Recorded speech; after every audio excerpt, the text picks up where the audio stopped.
Story 1: Harvest of the Hollow Moon. No one told Jonah about the moon. He had come to the village of Lujo for quiet, a small town near the Carpathian Mountains, surrounded by deep forests and wide, empty fields. It was the kind of place where time moves slower, where silence filled the air like fog. As a freelance photographer, Jonah thought it was perfect for his next project, a photo series about forgotten European villages. He arrived in late October, just as the air turned cold and the leaves began to rot on the ground. The village was small, barely more than 30 houses, all built from gray stone and wood, with steep black roofs that looked like they'd been burned. The streets were narrow and unpaved. People didn't speak much, and when they did, it was in thick accents Jonah barely understood. But they were kind, in a distant way. A woman named Clara let him rent a small attic room above her barn. She didn't ask many questions. She only said, "Be inside before moonrise." Jonah had laughed. "Why?" Clara didn't smile. "It's almost November. Hollow moon is near." He thought it was some local superstition. Every village had their stories. He just nodded and said okay. That night, he watched the moon from his window. It didn't look strange, not at first. Just pale and full, like any other full moon. But after a while, he noticed something odd. It didn't shine. It glowed, but there was no light. It was like staring at a hole in the sky, a pale circle that seemed to pull his gaze toward it. And when the wind blew, he thought he heard something riding on it. Not the howl of wolves or rustle of trees, but soft voices. Whispers, like children murmuring behind a wall. The next day, he asked Clara what hollow moon meant. She was cutting potatoes in her kitchen. Her hands paused. "It is not something we talk about. But it's part of your history, right?" Jonah asked, turning on his recorder. "For my project, it could be interesting." Clara slowly looked at him. Her eyes were tired. "You are not the first outsider to ask, but they never stayed long. You should leave before the harvest." "Harvest of what?" She didn't answer. She just slid the plate of potatoes toward him. "Eat." Jonah stopped asking. For a while. A few days later, while walking through the woods, Jonah found something strange. Hanging from a tree branch was a bundle of dried herbs, bones, and what looked like strands of black hair. Beneath it was a circle carved into the ground, with 9 symbols surrounding it. He took a photo. That night, he woke up gasping for air. His window had blown open, and on the floor of his room were feathers. Not from a bird. Long, gray, and thin like something no bird could have. He felt watched, but no one was there. The hollow moon was growing, and with it, something was coming back to Lujo, something old, something hungry. The next morning, Jonah walked into the village square with heavy steps. He hadn't slept well. The wind had returned in the middle of the night, scratching at the windows, whispering again. He tried to tell himself it was just wind and imagination. But the feathers on the floor said otherwise. In the square, there was a market, small and quiet. Locals sold vegetables, dried meat, and dark loaves of bread. No one smiled. Most people didn't even look at him. He raised his camera and started taking pictures. Click. A man selling fish looked up. His eyes were pale, cloudy like smoke. "Stop that." Jonah lowered the camera. "Sorry, I'm just documenting village life. I'm a photographer." The man wiped his hands on his apron. "Then photograph the dead. You won't find them smiling either." Jonah frowned. "What do you mean?" The man turned away. "Hollow moon feeds soon." Back in Clara's house, he tried to find more information. He asked her about the symbols he saw in the woods. She told him they were sigils, old protection marks from the before days, when people still believed the woods were alive. But they don't believe that now? He asked. Clara looked out the window. We don't believe it, but we remember. That evening, she brought him a book, old, leather-bound, and full of dust. Do not tell anyone I gave you this, she said. And if you read it, read only during the day. The book was written in a language he didn't fully understand, but some pages had drawings. One showed the hollow moon above a circle of standing stones. People stood around it, wearing deer skulls and holding torches. At the center of the circle, a child knelt, blindfolded, with black roots growing from the ground around them. Another page had a title in rough Latin, De Luna Cavata, of the hollow moon. A line beneath it had been translated in someone's handwriting. When the hollow moon rises, the earth remembers the blood, and so it calls the harvesters. Jonah closed the book.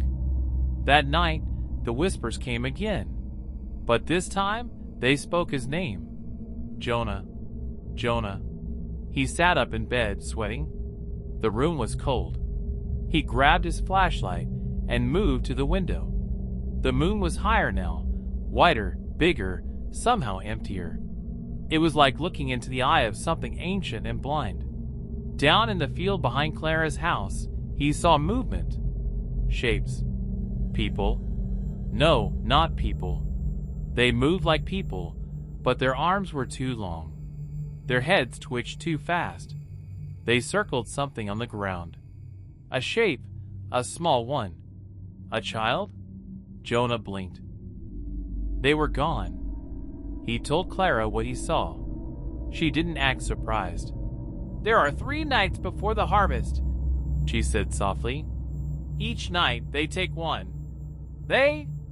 Who are they? She shook her head. They are what's left behind when memory rots. We do not name them. We only survive them. Jonah stood up. I have to tell someone. The police, the government. No one comes here during Hollow Moon, Clara said. Even the birds leave. That afternoon, Jonah packed his things. He planned to leave. He walked to his car at the edge of the village, but the tires were slashed. And in the dirt next to the car, someone had drawn the same 9 symbols he saw in the forest. This time, they were written in blood. Jonah was no longer just visiting Lujo. Now Lujo had claimed him, and the hollow moon was almost full. Jonah didn't sleep that night. He stayed by the window, holding a heavy flashlight in one hand and the old book in the other. His door was locked. The chair was pushed against it. He even stacked furniture in front of the window. Outside, the moon was too bright. Not glowing, but shining like a hole had been ripped into the sky and something was staring through it. He thought about the drawing in the book, the child surrounded by bones and roots, the deer skulls, the fire. He wanted to believe it was all old stories, myths from forgotten times. But the tire marks, the whispers, the blood, those were real. Around midnight, the wind changed. It stopped howling and started humming, a low, deep sound, like a voice buried under the ground. It wasn't loud, but Jonah felt it in his teeth, like it was vibrating inside his bones. Then, a scream. A child's scream. He dropped the book and ran to the window. The sound came from the woods. Far off, past the trees, a faint orange light flickered between the branches. Fire. He grabbed his coat, flashlight, and camera. Clara stood in the hallway as he opened the door. I have to see, he said. Her voice was quiet. You can't stop it. I can try. No, she said, eyes wet. You will only see it. That is your role. Jonah ran into the forest. The wind died behind him. The further he went, the colder it got. His breath fogged the air. Twigs cracked under his feet. Then the sound stopped. No more screams. No more fire. Just silence. And then he found the clearing. It was wide, perfectly round, surrounded by tall black trees. In the center was a stone platform, flat and cold-looking, marked with old carvings. Around it stood figures, not moving, not speaking. They wore long robes made from fur, bark, and something that looked like stitched leather. Their faces were hidden behind wooden masks carved into snarling animal shapes: foxes, deer, wolves, owls. The antlers looked real. At their feet, a child knelt. A girl, maybe 7 or 8, blindfolded. Her lips moved, whispering something. One of the masked figures raised a hand, and all the others began to hum. Low, rhythmic, ancient. Jonah's flashlight flickered. His camera refused to turn on. He took one step closer, and the nearest masked figure turned to face him. Not angrily, just calmly, as if they'd been expecting him. Then the others turned, one by one, their masks clicking softly in the night air. Jonah stood frozen. And then the leader stepped forward. Their mask was different, black and smooth, with no eyes or mouth, just a blank, polished face. In their hand, they held a long knife carved from something bone-like. Jonah opened his mouth to speak, to shout, to ask. But the girl began to float. Slowly, her feet lifted off the ground, as if pulled by invisible strings. Her body twitched, but she didn't scream. Her hands opened wide, and the roots from the ground curled up to meet her palms like living vines. The masked leader held the knife to the sky. The moon above turned pale red. Then Jonah blinked, and the clearing was empty. No people, no child, no fire, just the stone platform. And at the center of it, lying still, was the blindfold. He stumbled back to the village, shaking. No one was outside. No lights in the houses. It was as if the village had gone to sleep, or was pretending to. When he returned to Clara's house, the door was unlocked. She was sitting at the table, staring at a candle. "They took her," Jonah said. "I know." "You knew they would?" "Yes," she whispered. "Every harvest begins with one for each night. The first is the innocent. The second is the willing. The third is the chosen." Jonah stared at her. "Who's the chosen?" Clara looked at him, tears in her eyes. She didn't answer, but Jonah already knew. He wasn't here by accident. The invitation to photograph the village, the friendly villagers, the cheap room, it had all been a setup, and he only had 2 nights left before the hollow moon finished its harvest. Jonah couldn't sleep. Even with the door locked, even with the windows shut and the curtains drawn, he felt something pressing on him.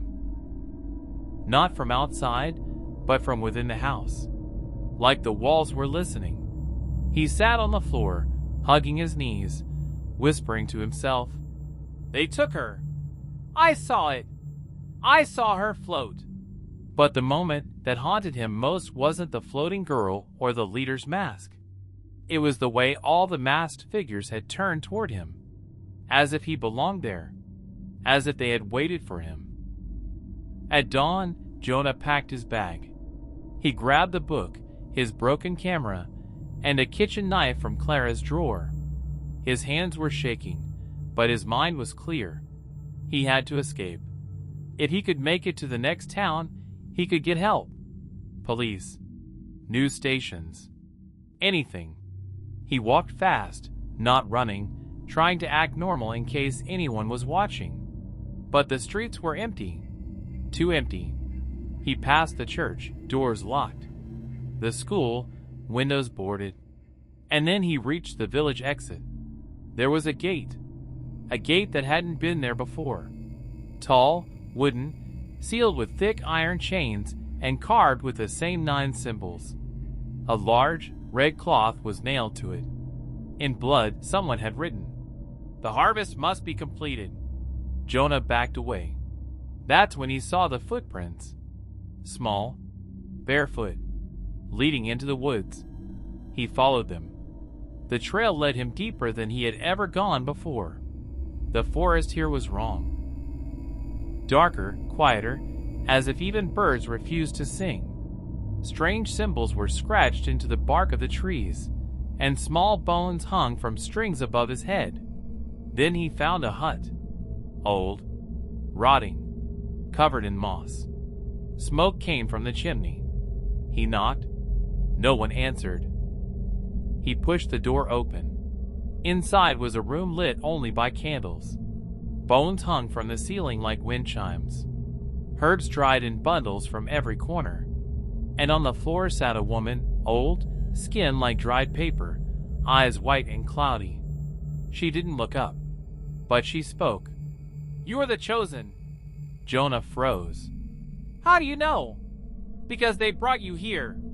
You were born in this village, though you don't remember. They gave you away many years ago. Set far so the moon would not find you." "That's not true," Jonah said. "I'm from London. I was adopted, yes, but—" "Your mother made a pact," the woman whispered. "To save herself. She offered you. But the ritual was broken before they could finish it. So the moon waited." Jonah stepped back. "No, that's not true." The woman finally looked up. Her eyes were black now, black like the hollow moon. "You are the final offering, Jonah. And your soul is not yours anymore." He ran. Branches tore at his face. Roots grabbed at his feet. But he ran until he saw the village again and the people. They were gathered in the square. All of them, standing in silence. Each one wore a wooden mask. Even the children. Clara stood at the front. She wasn't wearing a mask, but she was holding one, the smooth, black, eyeless one worn by the leader. Jonah's mouth dropped open. It was you. I was always the guide," she said softly. "I raised you to return you, so your soul would be ready, so your fear would season it."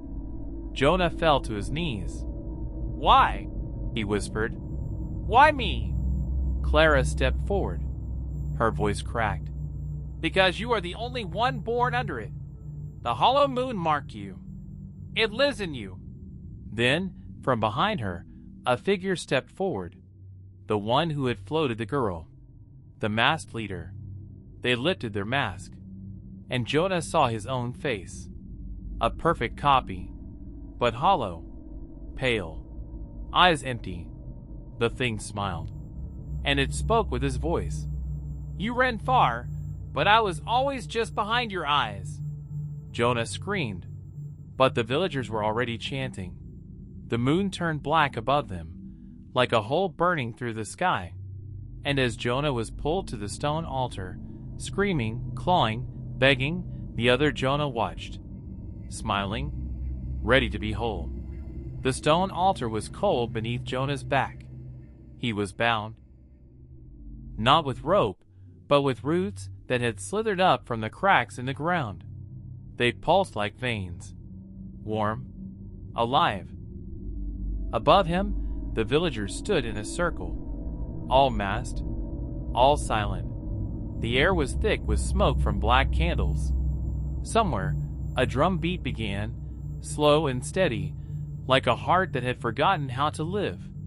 The other Jonah, the copy, the thing, stood beside him, still wearing Jonah's face. But its eyes remained empty, like pits carved in stone. It leaned down. "You never really left this place," it whispered. "You just forgot." Jonah turned his head and saw Clara. Tears ran down her face. But she didn't move. She didn't speak. "You raised me," Jonah rasped. "You loved me." Clara closed her eyes. "That's why this hurts." The chanting began, low at first, like wind through dead branches. Then louder, faster. The villagers swayed. The roots tightened around Jonah's wrists. Blood ran down his arms. His breath came in short, sharp gasps. Then, the moon. It turned fully black. Not like an eclipse. Like a hole had opened in the sky, and something had torn its way through. Stars disappeared around it. The night swallowed itself. And from the moon's center, a long, thin thread of darkness slithered down like smoke. It touched the altar, and the altar screamed. Not Jonah. The stone itself. Cracks split the surface. Pale light glowed from within them, like something inside the earth was waking up. The other Jonah raised the ritual blade, bone-white, curved, inscribed with old language that moved when Jonah tried to read it. The villagers chanted louder. Jonah knew this was the end. Until a crack. A real one. Sharp and sudden. Then, a second. The ground began to tremble. The roots loosened slightly. And then, something spoke. Not in words. Not in sound. But in Jonah's mind. A voice deeper than the ocean, older than death. You were not meant to return. Then Jonah understood. The ritual was old, older than the village. Older than language. It wasn't made by humans.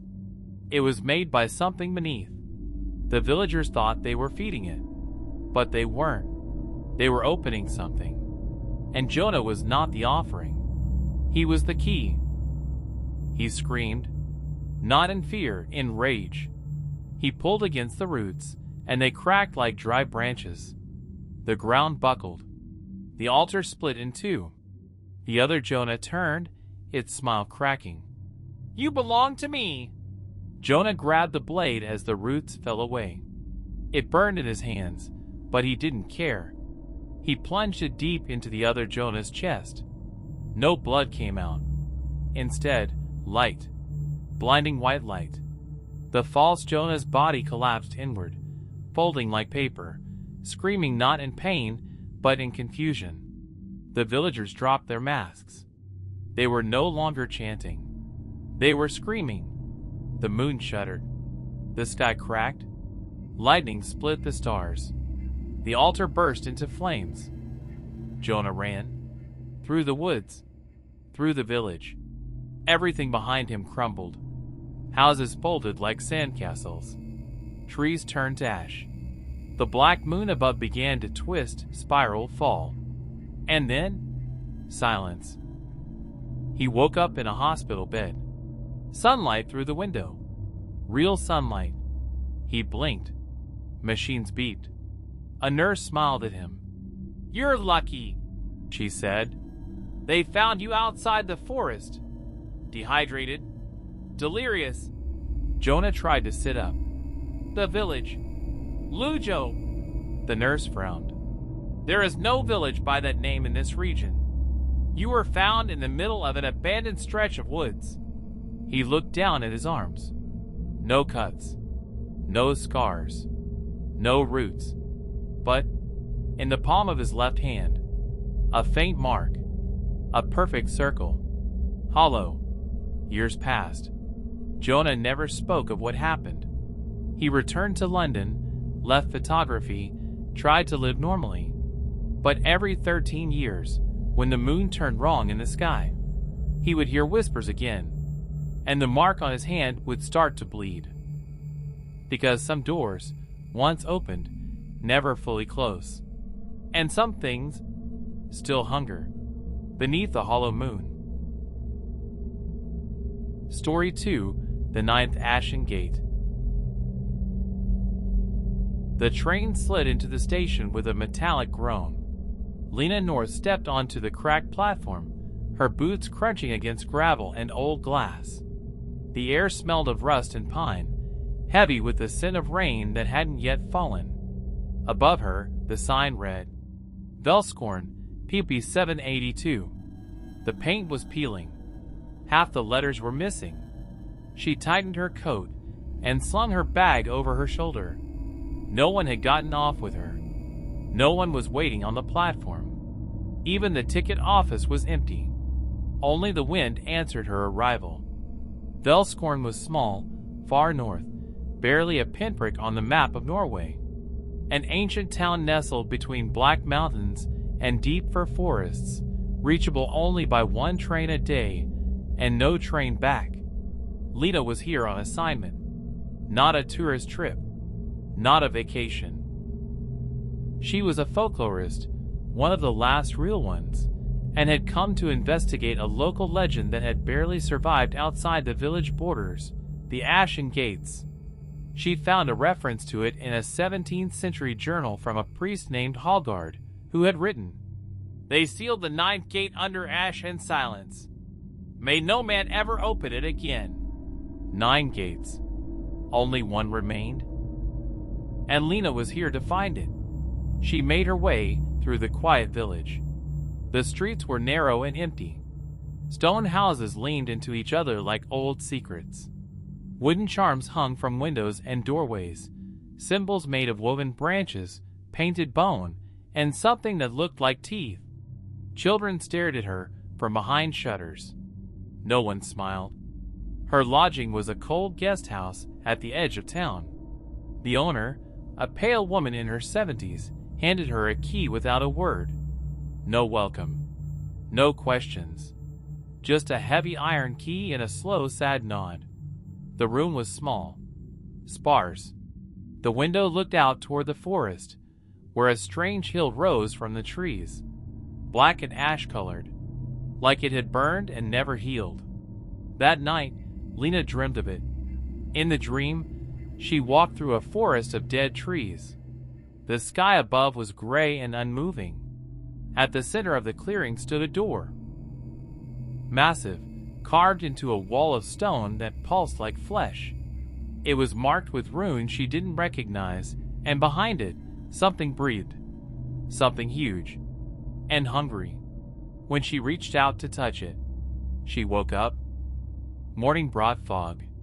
Lena dressed, packed her bag, and made her way to the local archives, a crumbling brick building filled with dust, mildew, and silence. The clerk barely looked at her when she requested access to old village records. She spent hours searching. Almost nothing was written about the gates. Most records had been removed, burned, or blacked out. But she found one photo. Old, faded, 1924. It showed 8 stone doors, tall, flat, standing in a circle like tombstones in the woods. Each one was broken open. Some had scorch marks. One had a large smear of blood on the stone. On the back of the photo, someone had written, "The 8th was broken. The 9th was buried. No one must ever find it." By sunset, she had decided she would find the hill, the ash-colored one in the forest.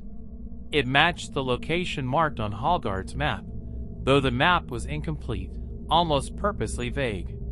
Lena wasn't afraid. Not yet. She walked into the forest with a flashlight, camera, and compass. The deeper she went, the quieter it got. The birds stopped singing. The wind stopped moving. Even the trees looked wrong. Black bark, gray leaves, no insects, no moss, just silence. When she reached the hill, it was exactly as she dreamt. A gentle slope of burned ash and soot, untouched by time or rain. Nothing grew there, not even weeds. She climbed slowly, her boots sinking into the ground like soft powder. And at the top, she saw it, a shape buried in the earth, a corner of something stone. She dropped to her knees and began to dig, hands blackened, heart racing, breath catching in her throat, until she uncovered it. A door, 10 feet tall, covered in symbols that hurt to look at. There were no handles, but in the center, there was a round socket, as if it were waiting for something to be inserted. A key, or a hand, or... Lena stood up, shaking. She didn't know what she had found, but in the trees behind her, something moved, and something laughed. Lena didn't sleep that night. Her hands still trembled from digging, from the feel of the ash slipping between her fingers, from the door hidden beneath it. She had taken photos, of course, but even on her camera screen, the symbols seemed to blur when she tried to focus on them, like they didn't want to be seen. She had uncovered just enough to see the shape clearly. A door unlike anything man-made.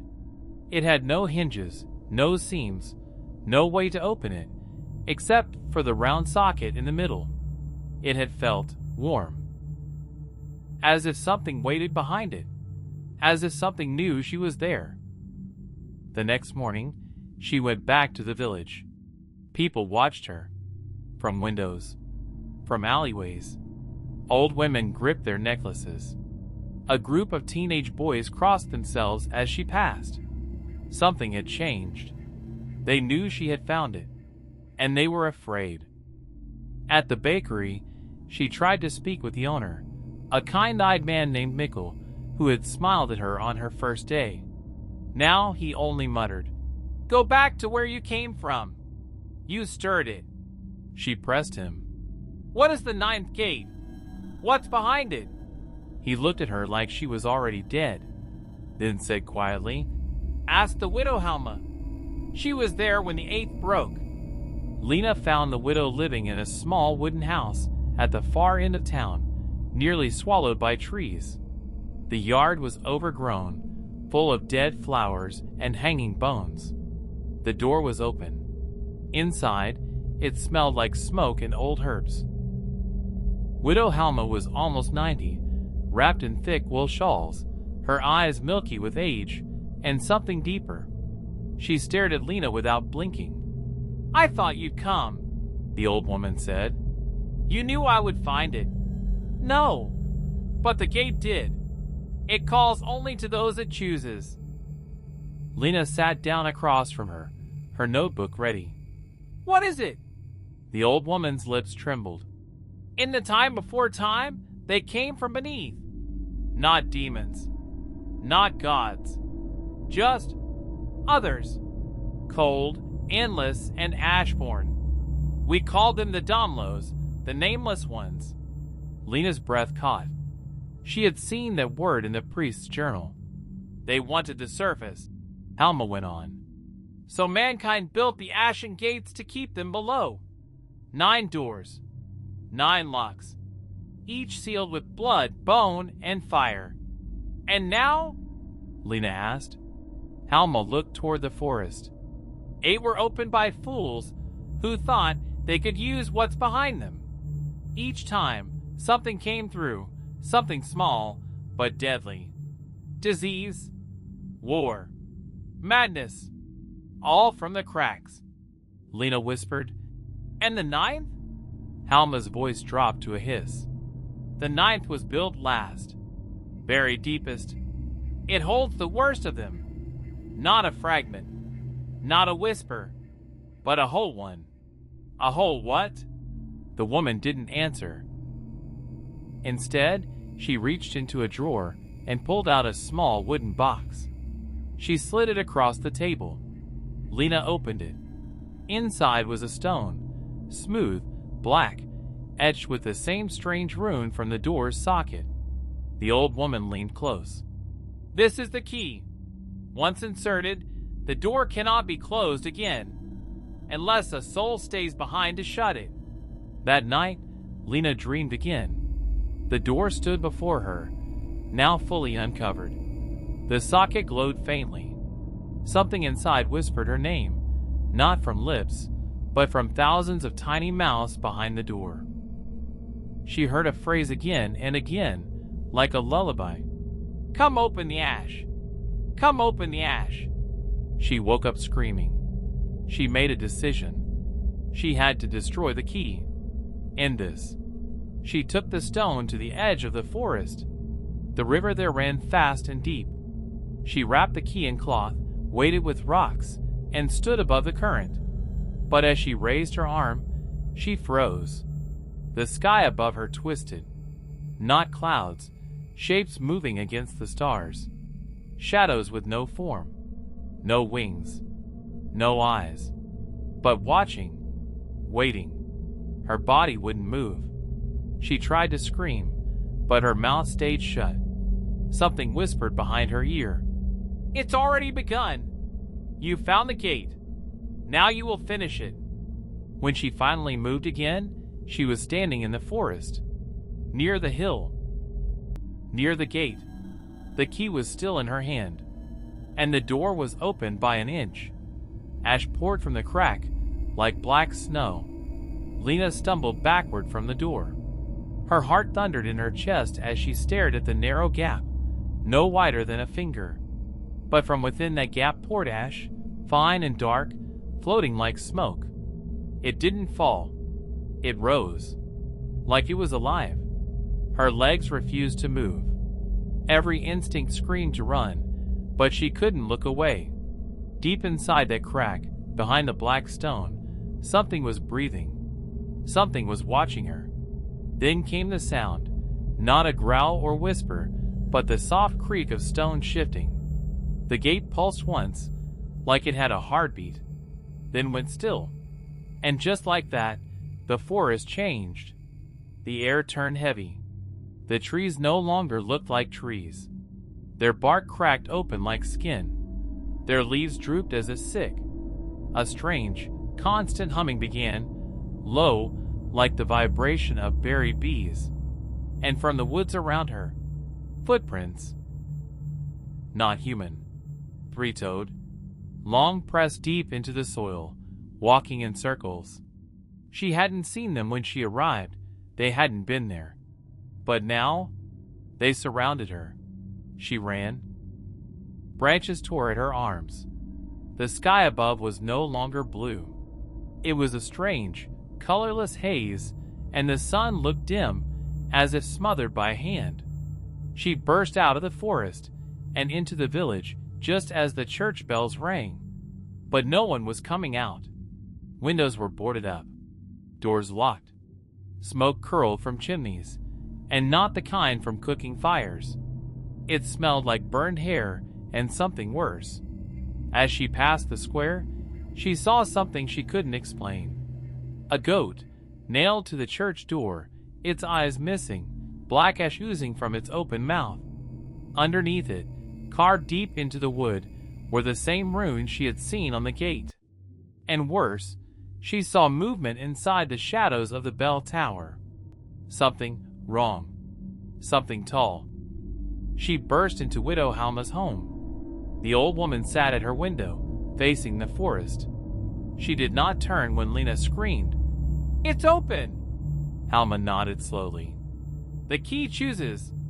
You were chosen." "I didn't use the key." "You didn't have to. The gate only needed to be found. It opened itself when it felt your eyes." Lena collapsed into a chair. "We have to close it. We have to burn it, or bury it, or—" The old woman turned. Her eyes were bleeding. "Nothing closes it now." Outside, the village had changed. The fog crept in, thick and choking. It coiled around houses like fingers. Shapes moved inside it, tall, shifting forms, walking slow, always near but never seen clearly. And then, as the sun disappeared behind a wall of gray, the first scream came, from the center of the village. Then another, and another. Lena grabbed her flashlight and camera and ran. The square was full of people. Most of them had fallen to their knees. Others writhed in pain, as if something invisible had entered their bodies. And above them, a figure stood, tall, slender. Its head was wrong, stretched like melted wax. No eyes, no mouth, just a smooth surface, like a mask made of skin. And yet, it spoke, not aloud, but directly into Lena's skull. "1 opens. 9 close. The ash is the price. The gate remembers." She dropped to her knees, hands pressed against her ears, but it didn't help. The words were inside her, and they wouldn't stop. She ran again, this time to the archives. The old maps. The books. She had to find something. Anything that told her what could seal the gate. But the building was burning. The fire was black. Not orange, not red. Black like oil and ink. It didn't make smoke, it made ash. Just like the forest. Just like the gate. She fell to the ground, coughing. And in the ash, she saw a shape, a handprint. Small, child-sized, moving, dragging itself toward her. Lena fled to the train station, her last hope. But the tracks were gone. Not broken. Gone. As if the metal had melted or never existed. The platform had cracked. Something beneath the ground had pushed up, like it was crawling to the surface. And in the distance, far in the forest, a low, slow sound. A horn. Not human. Not mechanical. A call. Long and deep, like the death moan of something buried for too long. Lena fell to her knees, and she realized the thing behind the 9th ashen gate had not escaped. It had only sent a part of itself. The gate had opened, but it was still waiting, still watching. And it was hungry. The next morning didn't come. Not really. There was no sunrise, only a dull gray that pressed down from every corner of the sky. The sun was gone, or maybe hidden. Either way, Lena knew the world was changing, and she was at the center of it. The ash kept falling. It didn't pile up. It dissolved everything it touched, trees, walls, even metal. The edges of the village were eroding, as if reality itself was being eaten by a silent mouth. She walked through the quiet streets with her flashlight flickering. No one else was alive.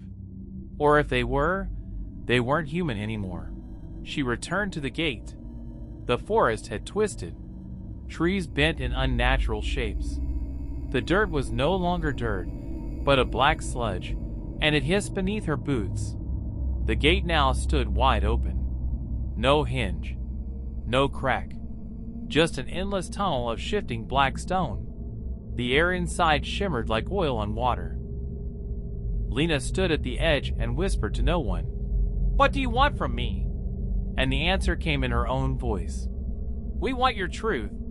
She froze. Her flashlight went dead. From the darkness inside the gate, a shape began to form. Her shape. Same face. Same clothes. But the eyes were wrong. They were full of ash. The thing smiled. "You're not the first Lena to find this place." She stepped back. "What do you mean?" The figure stepped out of the tunnel. It didn't make a sound. Its footsteps left no mark. "There have been 8 like you. 8 Lena Grouse. Each from a different thread. Each chosen to hold the key. No, that's not possible. And all of them failed." The creature lifted a hand, and Lena saw images explode inside her mind. Not memories. Alternate lives. One Lena, an archaeologist in Argentina, who opened a buried door beneath a salt lake. Another, a university student in Prague, who found a journal describing a black gate in a sealed crypt. A third, who vanished in a burned-down monastery in Russia right after recording a sound like weeping stone. In each version, she was the one who uncovered the 9th gate. In each version, she died. Or worse, became something else. Lena dropped to her knees. Her head ached with the weight of those lives, folding into hers like collapsing paper. The creature circled her. "You are the 9th. The final key. When you walk through, the gate will close behind you, and the nameless one will be free." Lena shook her head. "No. If I close the gate, it stays locked. Only if you stay behind to hold it. As the others did. As you already have." She looked up. There was no longer one Lena. There were 9, standing in a circle, each broken, each pale, each whispering the same words. Ash to ash. Self to self. Gate to gate. And suddenly, she remembered, she had been here before. Not once. Not twice. Over and over. This was not her first time at the ninth gate. It was a loop, a sacrifice repeated across time. Every version of her had tried to stop the gate, and every time she was tricked, used, not by the Nameless One, but by the gate itself. The ninth Ashen Gate was not a door. It was a mirror, a machine that fed on cells. Each Lena that stepped closer, every version pulled across realities, became part of its prison, became a wall. The ash was not smoke. It was memory. It was them. She screamed, and the echo didn't bounce. It was swallowed. And then something shifted. A light flickered at the center of the gate, not white, but a dark red pulse, like a dying heart. One of the other Lenas stepped forward. Her skin peeled in ribbons of ash. There's one way out. Not forward, but deeper. What's deeper than the gate? The thing that made it. The Ash Father. The words alone made Lena's vision bleed. But she understood what must be done. She could not close the gate. She could not destroy it. But she could go below it, to the source, to the first ember. With shaking legs, Lena stepped forward. The other Lenas faded. The tunnel pulsed. And as she crossed into the threshold, reality folded backward, time vanished, language shattered, and she felt herself unraveling. Not dying, but becoming. In the final moment before she vanished, she saw her notebook lying on the forest floor. Open. Its last page read, If you find this, do not dig. There is no ninth gate. Only a trap that remembers your name. There was no ground, no sky, no time, only ash. Lena floated in darkness, her body dissolving grain by grain, thought by thought. She could no longer feel her arms, her legs, or even her breath. And yet, she was still thinking, still remembering. That was the curse of the ninth gate. You never truly died. You lingered. Voices drifted in the dark, whispers in her own tongue, and others not meant for the human mouth. One remembered. One forgot. One remained. She saw the world she had left, the village, the gate, the people.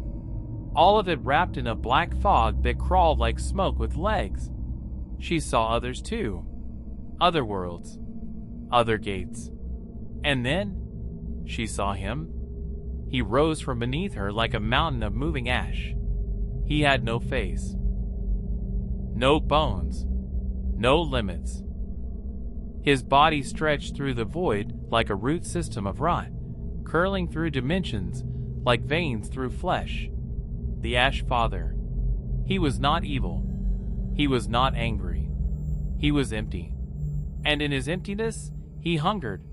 He had waited beneath the ninth gate for eons. Not for blood, not for sacrifice, but for identity. He was created by something long dead, a god perhaps, or a failed world.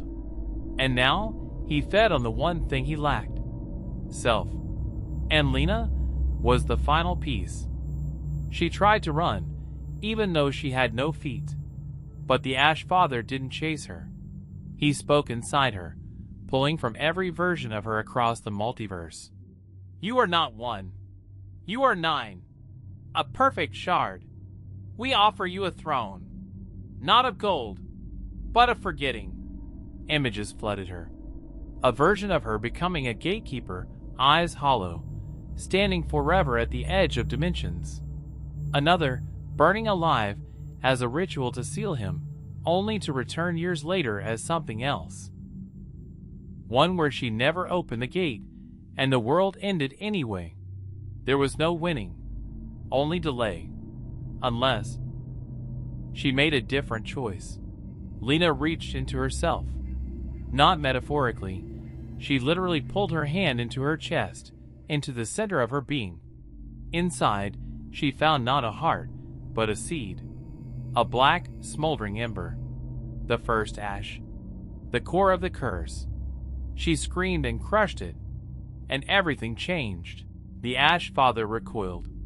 For the first time, he made a sound, a groaning cry, not of pain, but of recognition.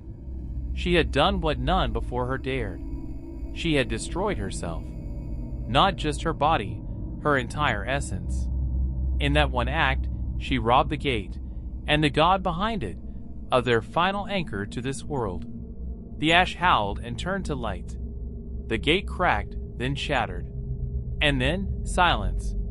A hiker in Eastern Europe, outside a forgotten Carpathian village, finds a strange patch of black soil.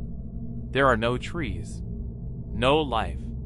Just a burned stone arch, half buried in earth. And beside it, half buried in dirt, a broken notebook. The ninth gate remembers. But now, there is no one left to open it. Somewhere, in a place without name, the Ash Father sleeps. He does not feed. He does not speak.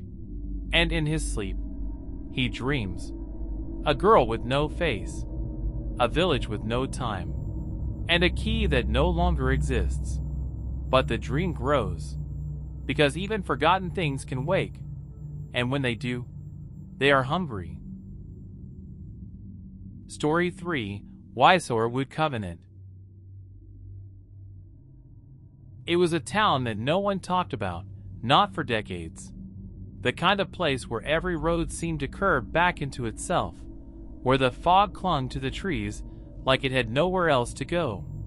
It wasn't on any modern maps, and the few who wandered too close spoke in hushed tones when they came back, if they came back at all.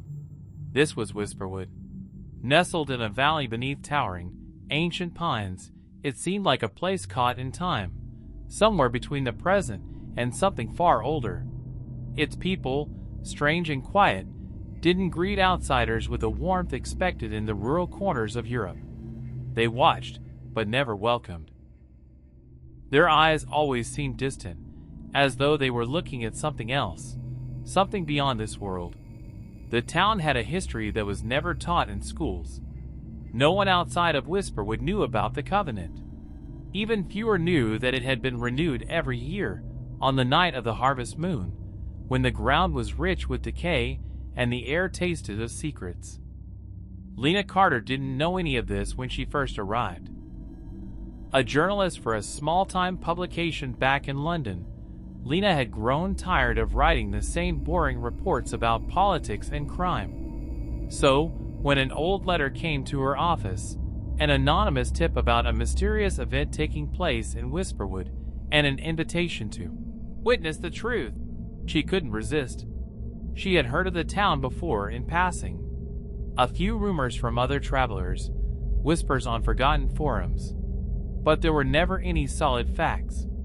No records of any crimes or strange disappearances. Just stories that didn't make sense. Lena thought she could be the one to bring those stories into the light. She arrived by train late in the afternoon, the tracks rattling under the weight of the locomotive, cutting through the thick woods that seemed to stretch endlessly. As the train slowed to a halt at a stop that seemed too small to even be on the map, she stepped off and breathed in the cool, damp air. The town was small, but not abandoned. Narrow cobblestone streets wound between old, stone buildings that had long since lost their polish. Faded signs hung from rusted iron brackets, and the shutters on the windows were thick, some cracked, others sealed shut. Lena made her way to the inn, where the owner, a woman with dark, sharp eyes and hands that never seemed to stop moving, showed her to a room. She didn't say much, but the look she gave Lena was enough to make her pause. It was a warning, or maybe just curiosity. When Lena asked about the Harvest Moon celebration, the woman simply replied, "You're here to witness, then. Just remember, some things are better left unseen." Lena, ever the skeptic, chalked it up to superstition. She had a job to do. She wasn't going to be scared away by vague warnings. That evening, Lena wandered through the town, notebook in hand. The streets were quiet, almost unnervingly so. The only sound was the crunch of leaves beneath her boots and the distant chirp of crickets. It felt like she was walking through a ghost town, though the faint glow of lights from behind curtained windows hinted at life. She eventually came upon the town square, where a strange gathering had begun. People in old, worn clothing were gathering in silence, forming a circle around a large, stone altar. Their faces were hidden in the shadow of the trees, but Lena could hear their murmurs, soft and low. She stepped closer, heart pounding, her instinct to investigate growing stronger. A man stood at the center of the altar, his hands raised high. His voice was rich with authority, though there was an odd, unsettling cadence to his words. The others responded in unison, a chant in an ancient tongue Lena couldn't understand. The wind picked up, carrying an unfamiliar scent, damp earth, bitter herbs, and something metallic, like blood. Lena's breath caught in her throat when she saw the man's eyes. They were the color of the night sky, empty, hollow, as though the man wasn't really there, but rather something that had worn his skin as a disguise. He lowered his hands, and the chanting stopped. Lena's heart beat louder, a sense of danger creeping up her spine. She knew something was about to happen. She couldn't turn back now, but she needed to know what this was. Suddenly, one of the townspeople stepped forward, a child, a girl no older than 12. Her hair hung in matted tangles, her eyes wide and unblinking. She held something in her hands, wrapped tightly in a cloth. The man at the altar extended his hand. Without a word, the girl walked toward him, and with a delicate gesture, she placed what she had been holding into his hands. Lena couldn't see it clearly from the distance, but the moment the cloth touched his skin, the air seemed to change. The earth beneath Lena's feet felt alive, breathing, as if it recognized the object. The man smiled, a slow, knowing smile. It was a smile that made Lena feel as though the earth had opened up beneath her, that she was falling into a place she was never meant to know.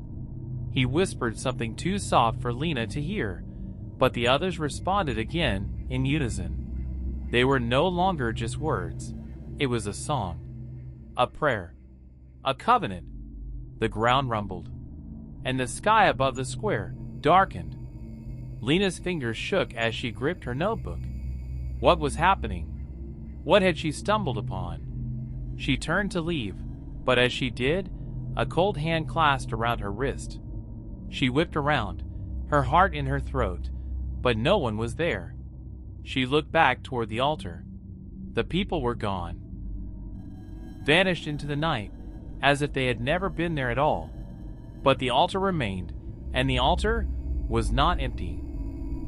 Lena stood frozen at the edge of the square, the cold night air biting at her skin. Her heart hammered in her chest as she looked back toward the altar, trying to make sense of what she had just witnessed. The town square, once full of people, was now empty. Only the altar remained, a dark silhouette against the backdrop of the darkened sky. There was no sign of the child, no trace of the man who had spoken those haunting words. But something else was there. A mark. It was carved into the stone of the altar, intricate and ancient, twisting like the roots of a tree. The lines seemed to pulse faintly, as if alive. Lena felt an unnatural pull toward it, an invisible force drawing her closer. She took a step forward, instinctively reaching for her notebook, her fingers trembling as she fumbled to write down what she had seen. But before she could jot a word, she felt a presence. Not physical, but a weight, as if the air around her had thickened. She turned, her breath caught in her throat, but there was no one there. The silence was suffocating. Then, as if a switch had been flipped, the sound returned, faint whispers, too distant to make out. She strained to hear them, but they were like the rustling of leaves in a wind that wasn't there. Lena couldn't stay here any longer. She had to find out what was going on. This town had been hiding something, and the closer she got, the more she could feel it closing in around her. Lena returned to the inn in a haze, her mind racing. The image of the altar and the symbol carved into its stone burned into her thoughts. but she couldn't shake the feeling that she had seen that symbol before. In the old letter, it had been mentioned in passing, a vague reference to something long forgotten. The roots of the covenant run deep, and once they are awakened, there is no turning back. She couldn't remember exactly where she had read it, but the words stuck with her. The covenant was real, and it was not some harmless local tradition. It was an ancient pact, something far darker than anything she had expected to uncover. When she entered the inn, she found the owner waiting for her sharp eyes gleaming with a quiet intensity. The woman didn't speak at first, only watching Lena closely. It was as though she knew Lena had seen something. Or perhaps, as Lena began to suspect, she had been waiting for it to happen. The woman spoke softly, her voice low. You saw it, didn't you? The ceremony. The mark. Lena froze, unsure of what to say. I don't understand. What was that? Who are these people? What are they doing? The woman sighed, as if weighing whether to speak further. She leaned closer, lowering her voice even more. It's not what you think, child. They don't choose who sees the covenant. It's always been this way. Once you see it, once you know, there's no turning back. You're bound. Bound to what? Lena whispered, heart pounding. To them. To the Whisperwood. To the pact we've made. All of us, whether we want it or not.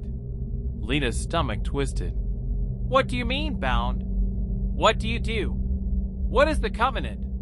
The innkeeper paused, looking toward the door, as if making sure no one else was listening. The covenant is the price we pay to live here. A sacrifice, hidden in plain sight. Every year, on the night of the harvest moon, the people of Whisperwood give something to the woods. It keeps us safe. It keeps the town alive. Alive? Lena repeated, a chill creeping down her spine. But why? What happens if the covenant is broken? The woman's face darkened. That's not something you want to find out, child. Not here. Not now. Lena could feel the weight of her words sinking in. She was no longer just an observer. She had seen the ritual, and now she was a part of it. She had to know what would happen if she tried to leave. If she broke the promise that the town had kept for centuries. Can I leave? Lena asked, her voice shaky. If I want to leave, can I? The innkeeper's eyes grew cold, and for a moment, Lena thought she saw something ancient in them, something beyond the years of the woman's age. No, the innkeeper said softly. You can't. Not now. You've already seen too much. Later that night, as Lena lay in bed, the sounds of the town outside seemed muffled, distant. Yet she couldn't shake the feeling that something was watching her, something that wasn't quite human. She stared at the ceiling, trying to push the growing sense of dread from her mind, but every time she closed her eyes, the symbols on the altar, the chanting, the empty eyes of the people who had gathered, flooded her thoughts. Then, as if summoned by her very thoughts, a knock came at the door. Lena's heart skipped a beat. She didn't expect anyone. Not at this hour. Slowly, she got out of bed and opened the door.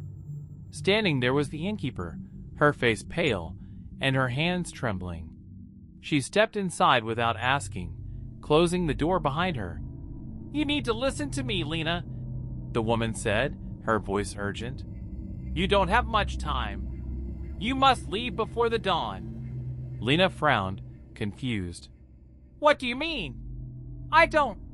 It's the harvest moon, the innkeeper interrupted. And the pact must be completed.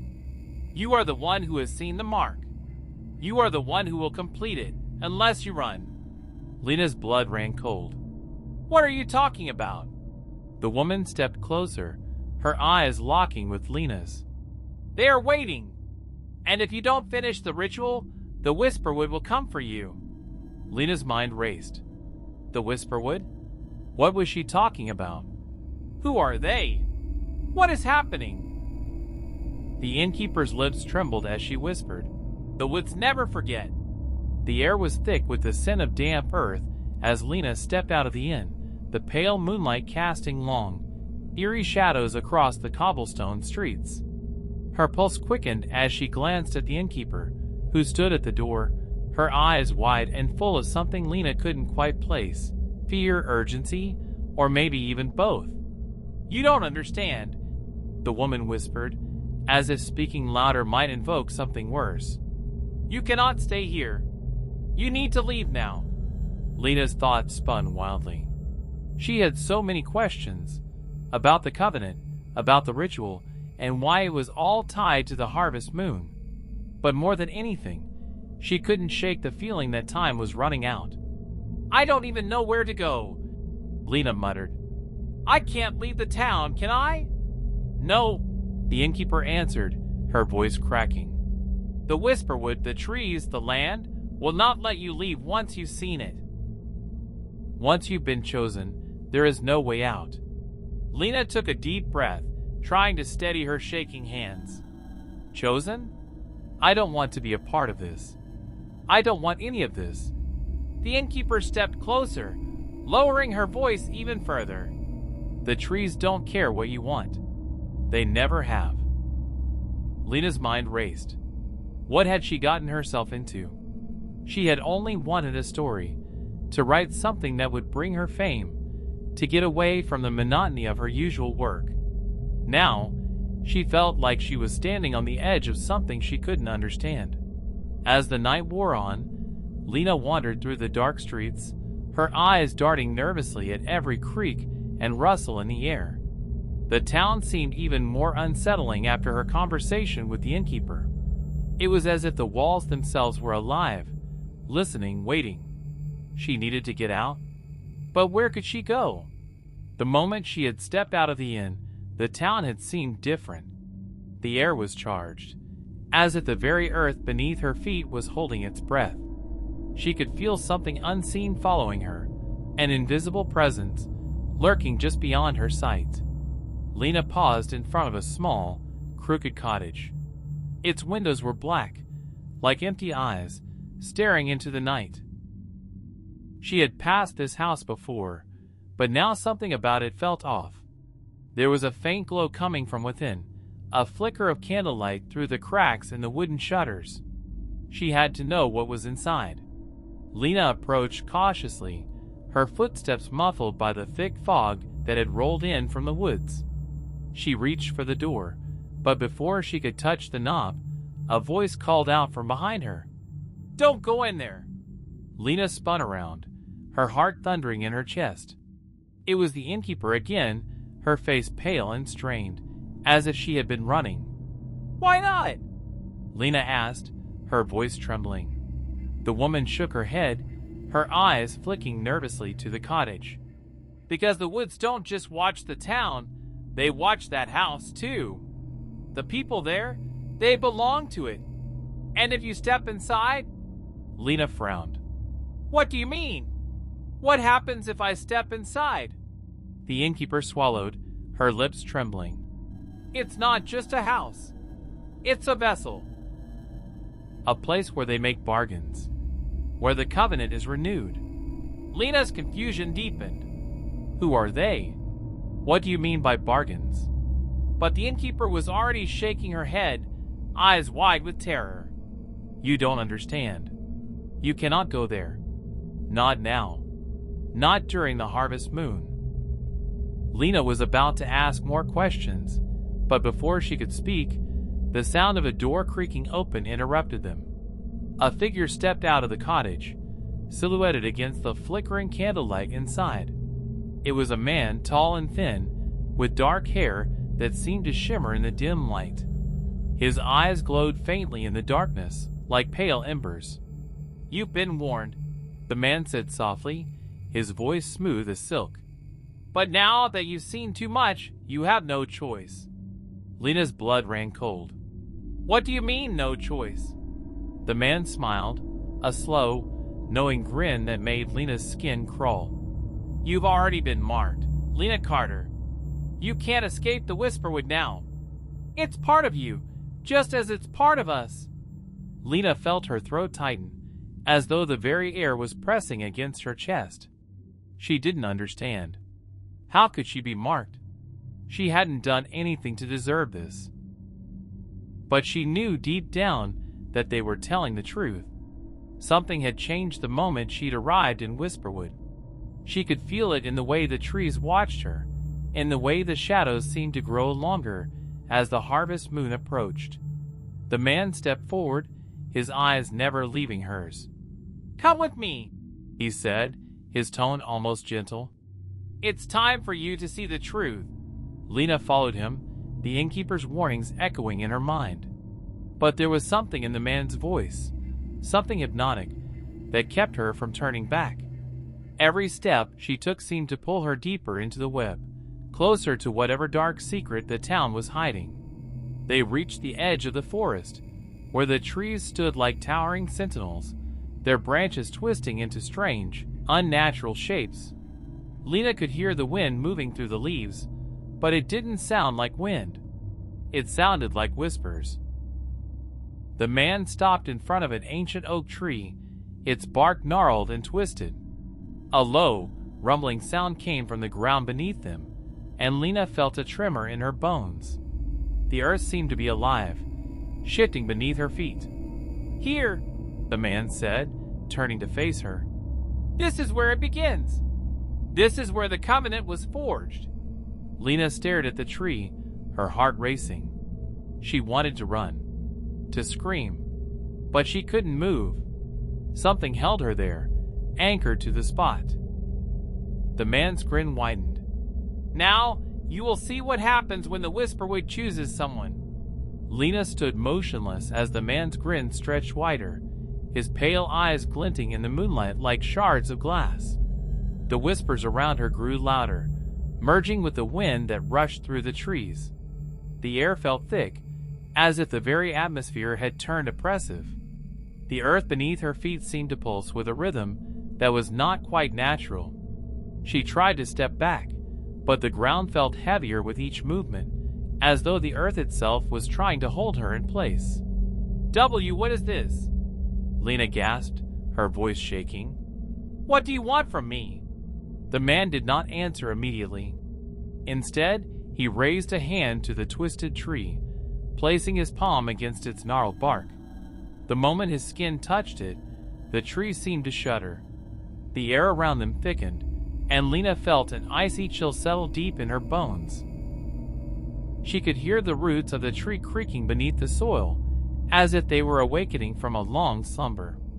"This," the man said slowly, "is where everything began, where the first promise was made, where the covenant was forged." Lena's heart raced. The whispers around her grew louder, now indistinct, filling her mind with a pressure she couldn't understand. And then, something changed in the air. The wind stopped. The forest fell silent. Even the night creatures seemed to hold their breath. The man's eyes met hers, and his voice dropped to a whisper, as though he were revealing a secret too terrible to share. "The truth, Lena, is that the covenant is not just a tradition. It's a curse." Lena's mind swirled. "A curse?" "Yes," the man nodded. "A curse that binds us all. The people of this town, this land, we have been bound to the Whisperwood for generations. And so have you." "What do you mean?" Lena whispered, fear rising in her chest. "How?" The man stepped back, his eyes never leaving hers. He gestured toward the dark silhouette of the tree. "The roots of the Whisperwood stretch deep into the earth. They reach far beyond this town. They have always been here, and they will always be here. And every generation must pay the price to keep it alive." Lena felt a shiver run down her spine. "The price? What is the price?" He did not answer at first. Instead, he turned to the tree, and for a moment, Lena thought she saw its branches stir, as though they had heard his words and were responding to them. Finally, the man spoke. "A life. Every year, one must give themselves to the Whisperwood, and in return, The town is protected. The trees, they grow stronger. The people live. But it is a price that can never be repaid. Lena's blood ran cold. What are you saying? Are you telling me that every year someone dies? The man nodded grimly.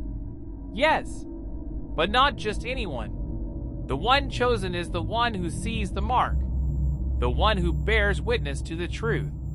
And now, he turned to face her fully, a cold smile twisting his lips. Now that you've seen, you are the one. Lena's breath caught in her throat. She couldn't believe what she was hearing. It couldn't be true. It was too impossible. She had come here to uncover a simple story, to get away from her normal life, not to be dragged into a dark, ancient curse. I'm not a part of this, she cried, backing away. I don't belong here.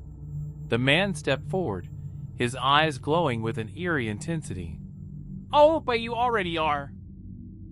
Once the Covenant chooses you, there is no escape.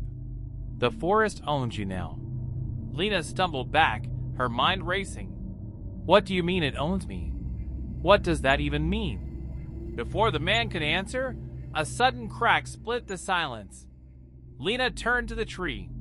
The ground beneath it was shifting, cracking open like a wound in the earth. From the darkened soil, thick roots began to emerge, twisting and writhing, as though they had a life of their own. The roots snaked toward her, moving with terrifying speed. Lena froze, her heart pounding in her chest. She tried to move, but her legs felt like lead, and the air around her grew heavier, more suffocating. The roots were coming closer, wrapping around the ground like tendrils of a great, ancient beast. No! Lena screamed, but her voice was lost to the growing roar of the forest, the whispers rising to a maddening crescendo.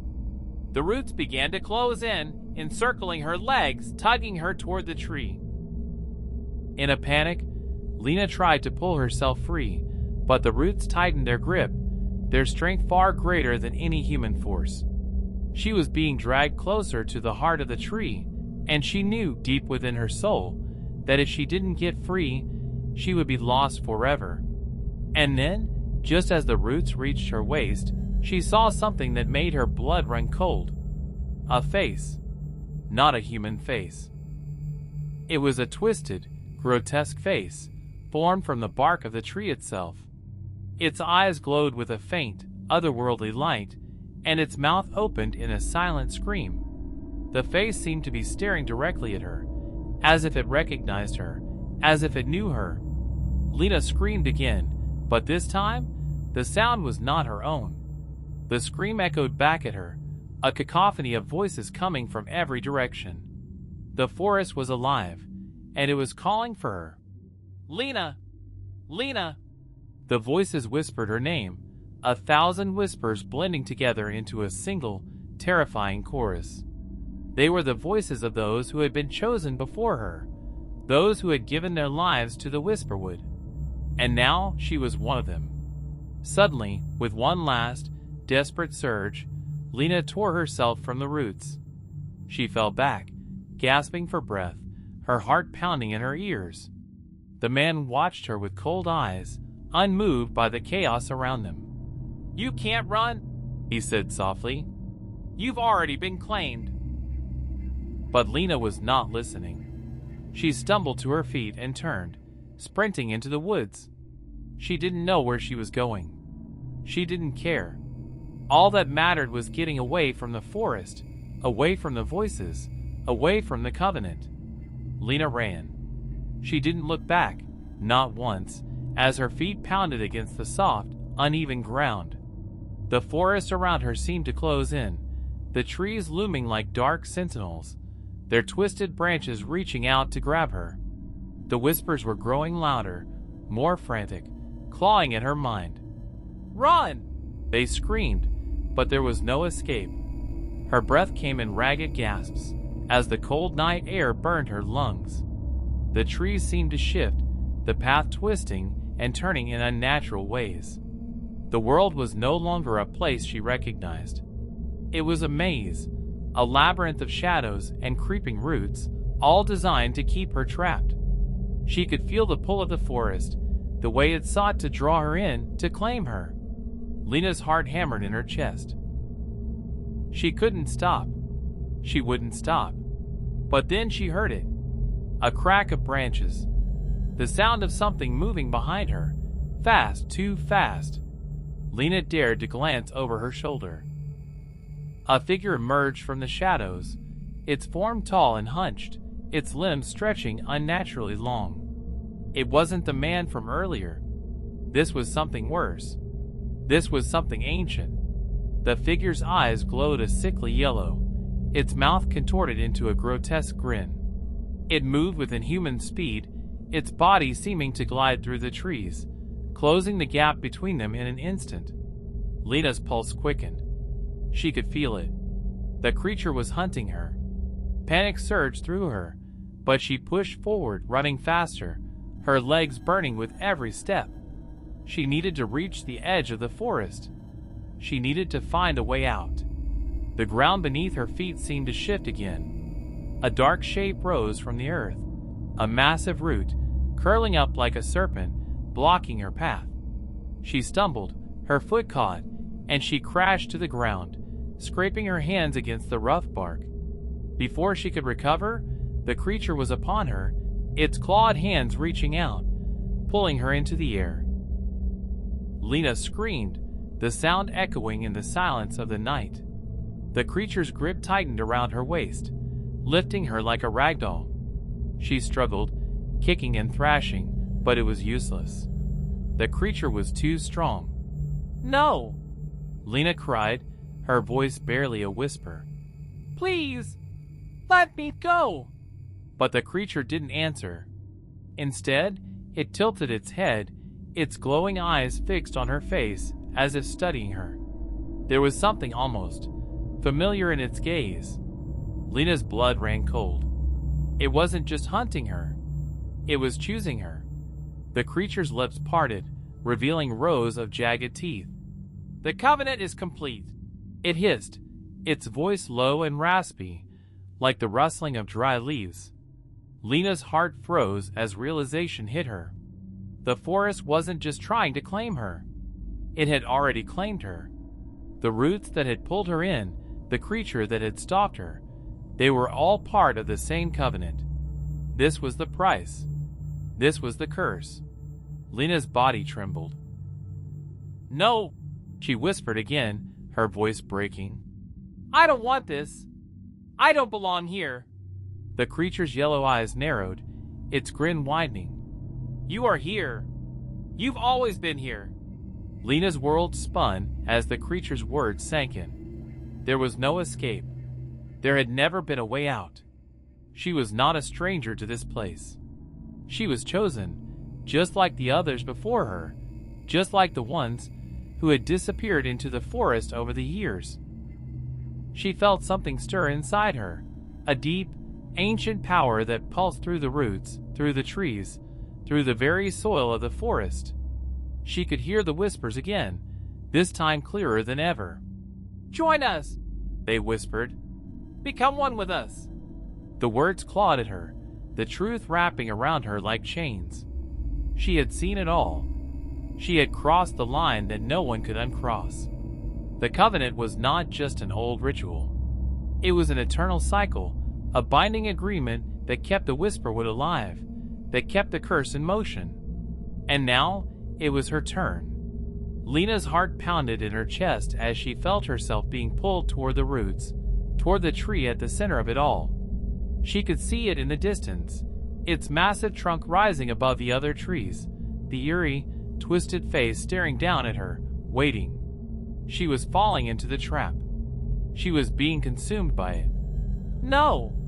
Lena screamed again, louder this time, desperation leaking into her voice. I won't be part of this. I won't! The creature laughed, a sound that was more like the cracking of branches than anything human. You have no choice. We are the Whisperwood. You are us now. And then, in a sudden moment of clarity, Lena understood. The creature didn't need to hold her physically. She had already been marked. The roots had already claimed her, and as the dark face of the tree smiled down at her, she felt the truth of the forest consume her completely. It was not the forest that trapped her. It was herself. The roots surged forward, curling around her legs, her waist, pulling her toward the massive trunk. The whispers grew louder, overwhelming her thoughts, until they were all she could hear. Join us! Join us! Lena closed her eyes, and the world around her faded. The forest, the creatures, the people who had been consumed before her, they all merged into one indistinguishable mass of darkness. The next morning, the town of Whisperwood awoke to another day. The sun rose, casting its pale light across the town that had long since accepted its fate. The trees of Whisperwood stood tall and silent, their branches stretching toward the sky. And in the heart of the forest, in the place where the roots ran deep, there was a new face etched into the bark of the great tree, a face that no one could recognize, but one that all would eventually come to know. It was Lena Carter's face. The covenant was complete.